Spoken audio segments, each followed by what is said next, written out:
મિત્રો, એક મોટું ઝાડ હતું.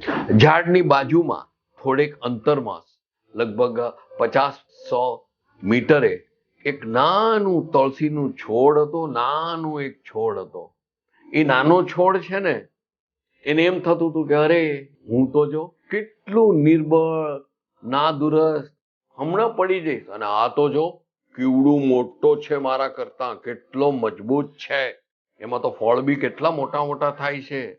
બસ આ વસ્તુને કારણે પેલો નાનો છોડ મોટો થયો જ નહીં, કરમાયેલો જ રહ્યો. આંબાને તો ખબર નથી કે પેલો તુલસીનો છોડ બાજુમાં છે એ મને જોઈને એટલો બધો પોતાને તુચ્છ સમજે છે કે એમ માને છે કે કોઈ દિવસ મોટો થશે જ નહીં, અને એ કરમાયેલો જ રહે. આંબાને ખબર નથી. મિત્રો, આજનો વિડીયો તમે છો. તમે જે છો એ છો. તમારામાં જે આવડત છે, તમારામાં જે ખૂબીઓ છે, તમારામાં જે ગુણ છે, એ કોઈમાં નહીં હોય. તમે સમજ્યા કે નહીં? તમારામાં જે પોઝિટિવ ટ્રેટ્સ છે, બધી જે તમે કંઈક બી બધાથી અલગ છો, એ તમે છો. એમાં કોઈ બીજાને ન ઉમ્યું હોય. સમજ્યા કે નહીં? એવી રીતે તમારામાં અમુક નબળાઈઓ છે, તમારામાં અમુક ક્ષતિઓ છે, તમારું અમુક ભૂલ ભરેલી વર્તણૂક છે, એ બીજામાં ન હોય. બીજા તમારા કરતા વધુ પોઝિટિવ હોય, વધુ સારી વર્તણૂકથી ને વધુ પોઝિટિવ, તો એનાથી તમે તમારી જાતને જે તમારામાં છે એ એનામાં નથી ને એનામાં છે એ તમારામાં નથી. સ્વીકાર કરો.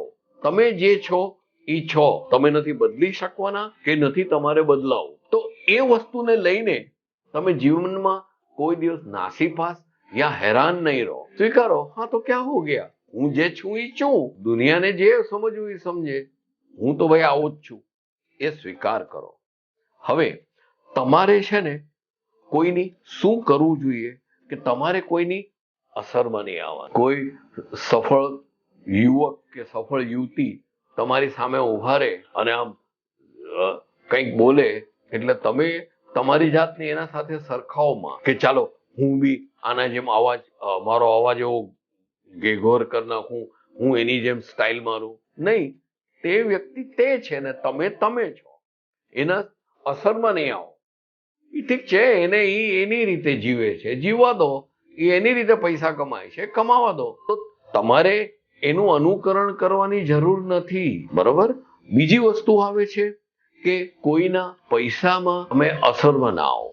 કોઈ પૈસાવાળો તમને દેખાય, ખિસ્સામાં હાથ નાખીને 500-500ની નોટ લઈને આમ ખર્ચવા માંડે, તો તમે તમારી જાતને હીન નહીં સમજો કે જો તો મારા પાસે એક 500ની નોટે નથી, નાના પાસે આટલા ઢગલા છે. એના પૈસાની અસરમાં નહીં આવો. એ સૂટેડ બૂટેડ ઇમ્પોર્ટેડ કાર લઈને આવે અને તમે બાઇક ઉપર જતા હો તો એની અસરમાં નહીં આવો. એ એનું કરે, પૈસાની જગ્યાએ છે. બરોબર છે? ત્રીજી વસ્તુ આવે છે, એ જે હોદ્દો માણતો હોય, એ જનરલ મેનેજર હોય, CEO હોય કે ડાયરેક્ટર હોય, એ મોટી કંપનીમાં, મલ્ટીનેશનલ કંપનીમાં જનરલ મેનેજર હોય, અને તમે એક નાના, ભલે એ ઉંમરના છો તો બી તમે ફક્ત એક હેડ ક્લાર્ક જ છો. એના હોદ્દાની અસરમાં નહીં આવો. એને એ મહેનત કરી છે તો એને એ મળ્યું છે, એને એ કરે છે. હવે તમે બી એની અસરમાં નહીં આવો.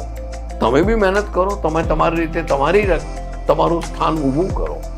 પછી આવે છે એક મિત્રો જેની અસરમાં આપણે નથી આવવાનું. એ છે આ બહુ જ ઝેરીલી વસ્તુ, અને એ છે સોશિયલ મીડિયા. ટીવી પર જે સમાચારો આવે છે, વોટ્સએપ અને ફેસબુક ઉપર જે બધા આકર્ષક ફોટાઓ ને આ ઢંગધડા વગરની વાતો આવે છે, એની અસરમાં નહીં આવો. કારણ શું કે એ કાલ્પનિક વસ્તુ છે. હવે મનુષ્યની અંદર છે ને બે વસ્તુ રહેલી છે. એક તો એની વાસ્તવિક પર્સનાલિટી, કે એ ડરપોક છે, બધાને રિસ્પેક્ટ આપે છે, એના આગળ બહુ પૈસો નથી, એ બહુ ભણવામાં હોશિયાર નથી. વાસ્તવિકતા છે.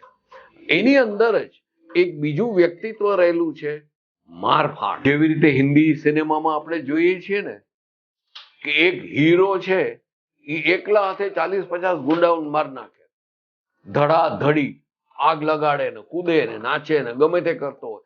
તો એની અંદર એક વ્યક્તિત્વ રહેલું છે કે જે એને અંદરથી મન થાય છે કે હું એ કંઈક એવું કરું કે બધાની નાશ કરી નાખું ને હું એકલા હાથે એક સિંહને પકડીને બહાર ફેંકી દઉં.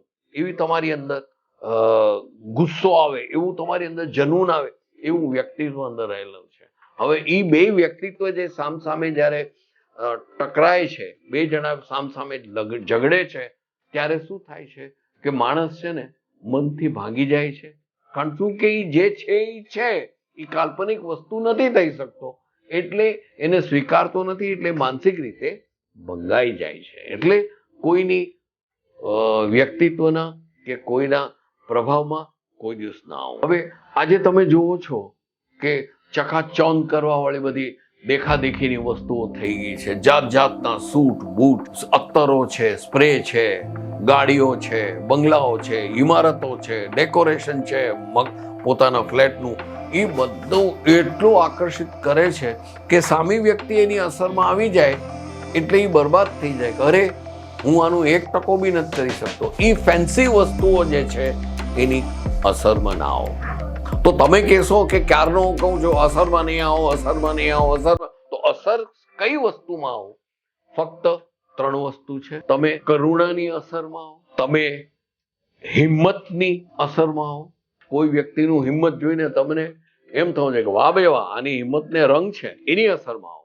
કોઈની કરુણામાં તમે આવો કે વાહ, એની કરુણા તો જો કે પોતે સાવ ઠંડીમાં ઠીઠવાય છે અને એક પાતળો શર્ટ પહેર્યો છે, પણ એની દિલની અંદર એક ફૂટપાથ પર સૂતા ગરીબ બાળકની કરુણા કેટલી થઈ કે એને પોતાનો શર્ટ ઉતારીને પેલા બાળકને લપેટી દીધું. બરોબર છે. અને ત્રીજી છે, કોઈ બી કાર્ય, કોઈ બી વ્યક્તિ રચનાત્મકતાથી કરતા હોય, એટલે પ્લાનિંગથી જ કરતા હોય, પછી ભલે ને નાનું કામ હોય, એક સોયમાં દોરો પોરવાની જેવી નાની વસ્તુને બી પ્લાનિંગથી કે રચનાત્મકથી કરે ને, કે દોરો આગળથી પોળો હોય એનો છેડો, તો પોતાના મોઢાથી એને અણીદાર બનાવી અને બરોબર લાઇટની સામે રાખીને દોરો પોરવે, એની અસરમાં આવો. બસ દોસ્તો, આજે તમારા માટે હું આ 3-4 વસ્તુ લઈ આવ્યો હતો, તો મેં કહ્યું લાવ તમને આપી દઉં. આજનો વિડીયો જરૂરથી જોજો, ભલે લાંબો છે પણ મને મન થયું તમારા સાથે ગોષ્ઠી કરું. આ રીત મિત્રો રજા લઉં. ફરી મળશું આવા જ વિડીયો સાથે. नमस्कार. साड़ी कुर्ती या हो लहंगा, सही दाम का नाम केसरिया, सही दाम का नाम केसरिया.